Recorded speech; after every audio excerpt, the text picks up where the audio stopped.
Mick Malthouse has joined us like old times. Mick, back on a Tuesday night. Yes, it is, Jared. Dwayne, how's things? I hope you're all well. We're going pretty well. We've got a segment, My Thinking Is, after each and every round. And my thinking is you've got the job in front of you this week. I saw the Bulldogs last week, and they are a most impressive outfit, albeit without winning too many games.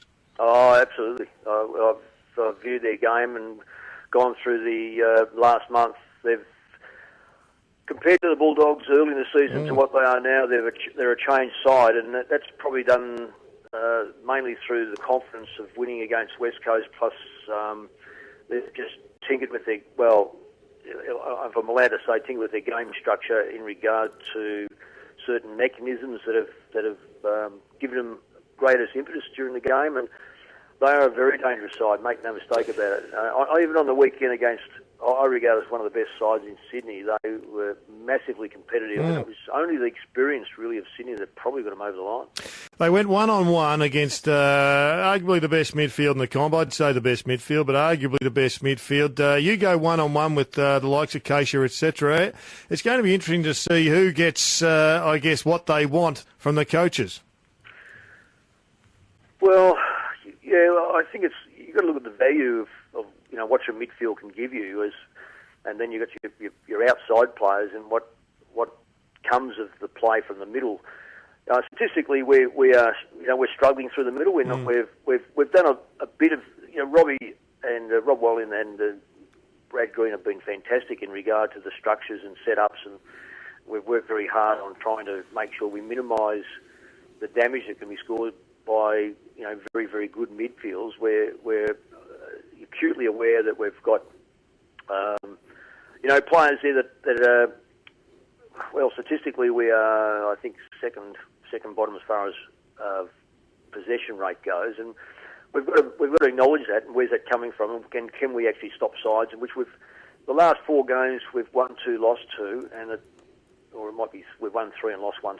Sorry, and we've been statistically, as far as possession rate goes, we've been under every side. So we've been able to manage to win 3 games because of probably efficiency and being able to restrict. So this weekend we'll take a couple on. There's no doubt about that, and we'll have to look at their strengths. And for a side that's won 5 or 6 games, they are highly competitive and a real worry to us.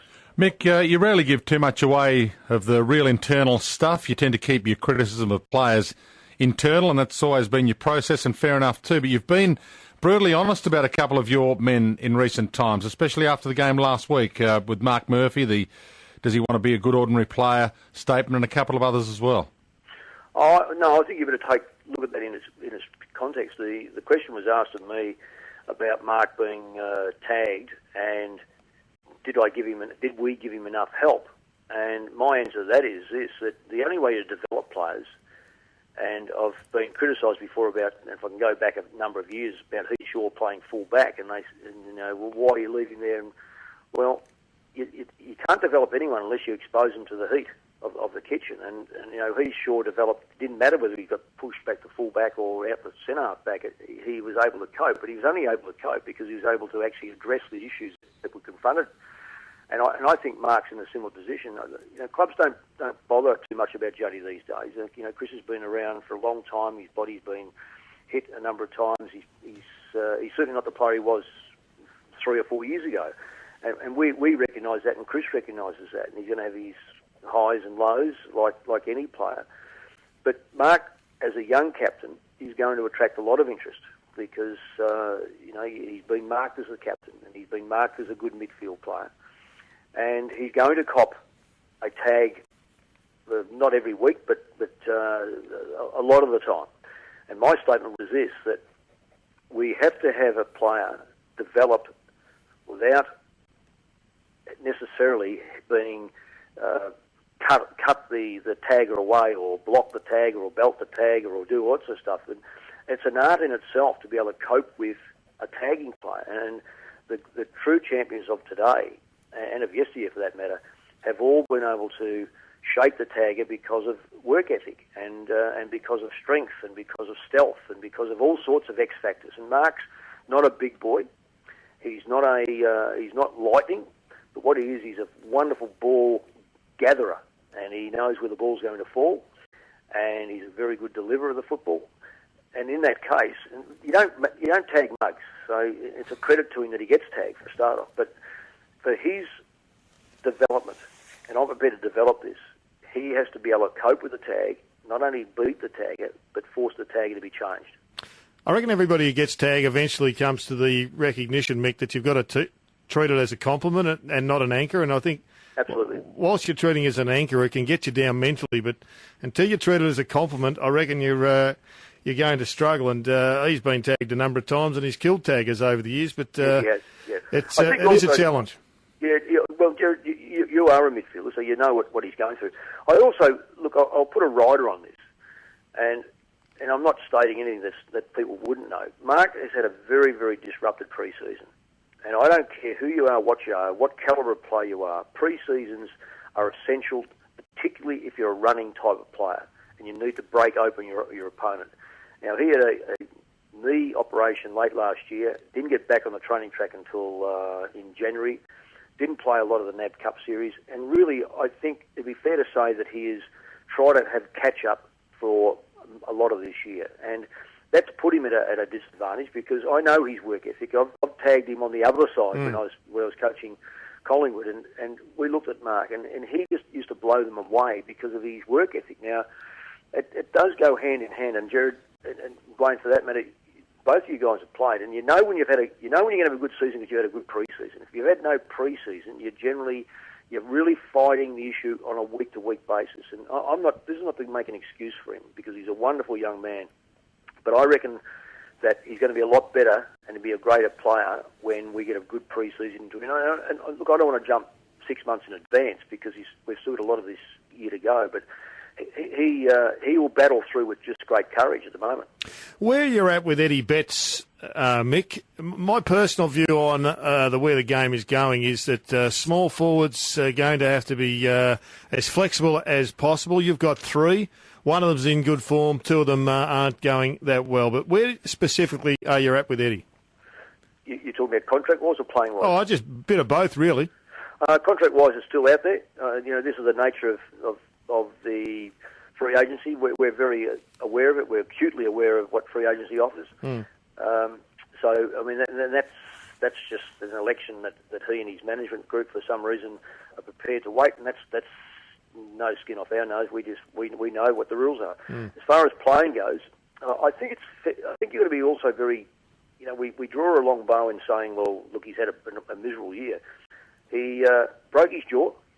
A small forward breaking his jaw in the first round. He missed 3 or 4 weeks, come back, and he got underneath someone with his shoulder and hit a young boy right at St Kilda. Got 3 weeks for that.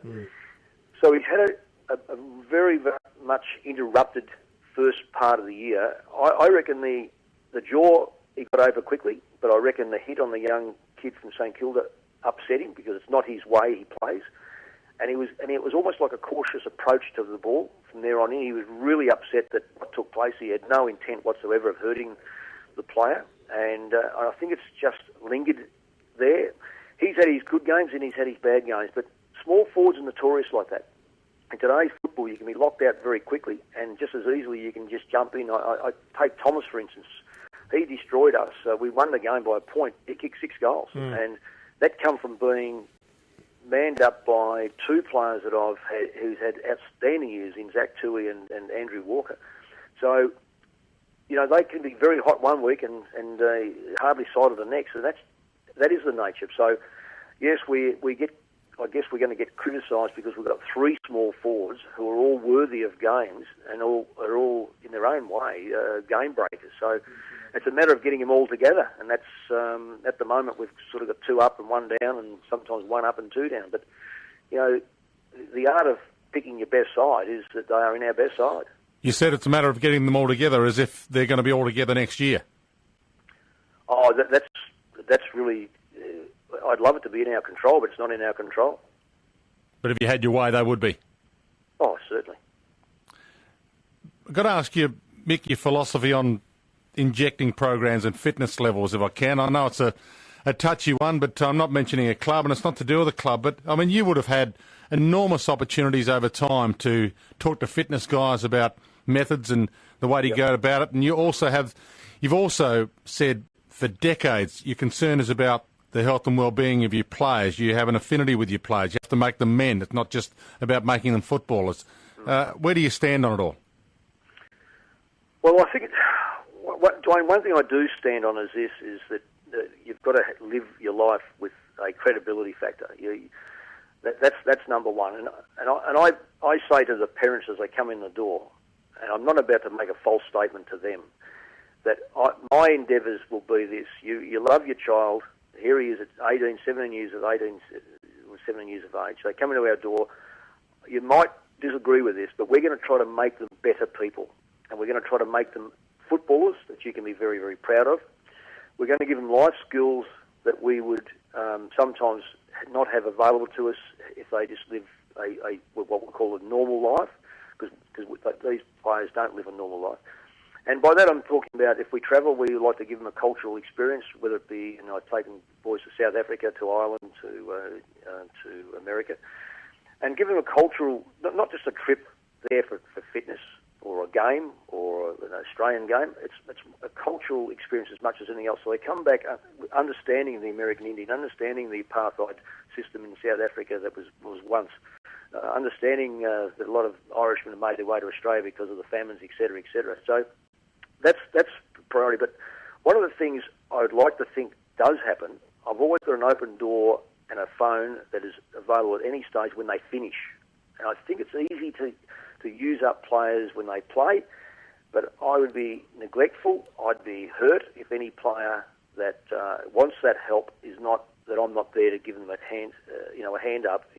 If in fact when their football finishes, that I haven't been able to give them a break, whether it be another football appointment, whether it be pointed in the right direction, and that sort of stuff. So life's easy to just look at the first month in front of you and say, well, or year in front of you, let's get the best out of this player. But I'd like to think that we go a bit deeper than that. Mick, great to have you. The book's selling well, Christie's book?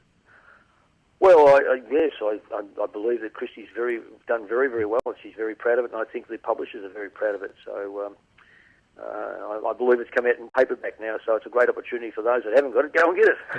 Lovely present for Christmas, Mick. Great to have a chat to you. Also, we were talking about Carlton's charities the other day. Carlton also, their round 20 match against the Western Bulldogs is supporting the Jody Lee Foundation and I Know Someone campaign, which raises awareness of just how common bowel cancer is and highlights the importance of simple and regular screening. For more information, go to www.iknowsomeone.com.au. Thanks for your time, Mick. It's a pleasure. All the very best. Michael Malthouse, the coach of the Carlton Football Club.